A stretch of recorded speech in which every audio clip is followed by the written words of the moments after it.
સેવા અને સમર્પણનું ઉત્તમ ઉદાહરણ પૂરું પાડતી મેરી આસ્થા મેરા દેશ સંસ્થાના અવિરત પ્રયાસોથી આજવા રોડ સ્થિત કમલાનગર તળાવની કાયાપલટ થઈ રહી છે। છેલ્લા 1 વર્ષથી સંસ્થા દ્વારા ઐતિહાસિક જળસ્ત્રોતની સફાઈનું બીડું ઝડપવામાં આવ્યું છે, જેને સ્થાનિકોમાં જાગૃતિની નવી લહેર ફેલાવી છે।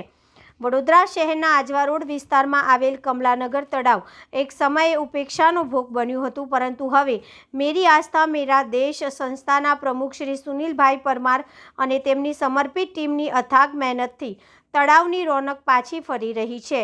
અવિરત સફાઈનું અભિયાન સંસ્થા દ્વારા છેલ્લા 1 વર્ષથી સફાઈનું કાર્ય નિયમિત રીતે કરવામાં આવે છે। દૈનિક સફાઈમાં દરરોજ સવારે સંસ્થાના પ્રમુખ શ્રી સુનિલભાઈ પરમાર અને તેમની ટીમ તળાવની કિનારીઓ અને પાણીના કચરાને દૂર કરી સફાઈ કરે છે।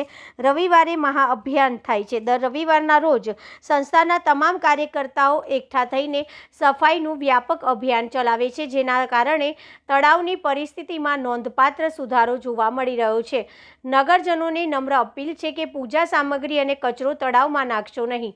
સંસ્થા દ્વારા સફાઈની સાથે સાથે જનજાગૃતિ પર વિશેષ ભાર મૂકવામાં આવે છે। કાર્યકર્તાઓ તળાવની સફાઈ દરમિયાન હાજર નગરજનોને મળીને હાથ જોડીને વિનંતી કરે છે કે કોઈપણ પ્રકારનો કચરો કે પૂજાની સામગ્રી તળાવના પવિત્ર જળમાં નાખવો નહીં।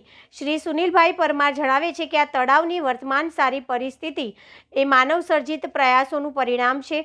જે રીતે આપણે તેને બગાડ્યું છે, તેવી જ રીતે આપણે સૌએ ભેગા મળીને તેની યોગ્ય જાળવણી પણ કરવી પડશે। ગંદકી અને પ્રદૂષણથી મુક્ત રાખીને જ આપણે કુદરતી જળ સ્ત્રોતને આગામી પેઢી માટે સુરક્ષિત રાખી શકીશું। સંસ્થાના ભારપૂર્વક જણાવે છે કે સમય સંજોગો પ્રમાણે વર્ષો જૂની પ્રથામાં બદલાવ લાવવો જરૂરી છે। ધાર્મિક પૂજા સામગ્રી અને અન્ય કચરાને તળાવ કે નદીમાં વહાવવાને બદલે તેના યોગ્ય વિસર્જનની વૈકલ્પિક વ્યવસ્થા અપનાવવી જોઈએ।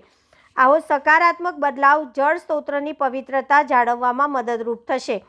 મેરી આસ્થા મેરા દેશ સંસ્થાનો આ પ્રયાસ વડોદરાના અન્ય વિસ્તારો અને સમગ્ર સમાજ માટે એક ઉત્તમ ઉદાહરણ પૂરું પાડે છે કે જો નિષ્ઠાપૂર્વક પ્રયાસ કરવામાં આવે તો અપેક્ષિત જળ સ્ત્રોતની નવજીવન આપી શકાય છે।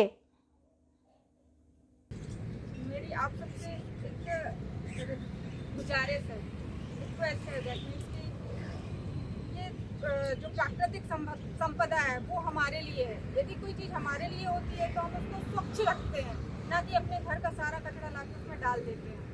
तो प्लीज़ आप लोग सब थोड़ा जागरूक बने, प्राकृतिक धर्म निभाएं, अपने प्राकृतिक संपदा को स्वच्छ रखें। धन्यवाद।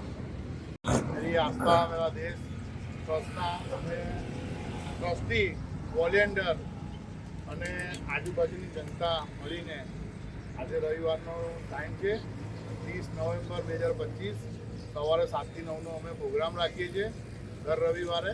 અને આજે અમારી ટીમ દ્વારા તળાવની પેલી બાજુથી જે લોકો દ્વારા બધું બહુ નાખેલું છે એ અમે કાઢ્યું છે। હવે અમે જનતાને એક અપીલ કરવા માંગીએ છીએ કે કમલાનગર તળાવ એ આપણે સ્વચ્છ કરવાનું છે।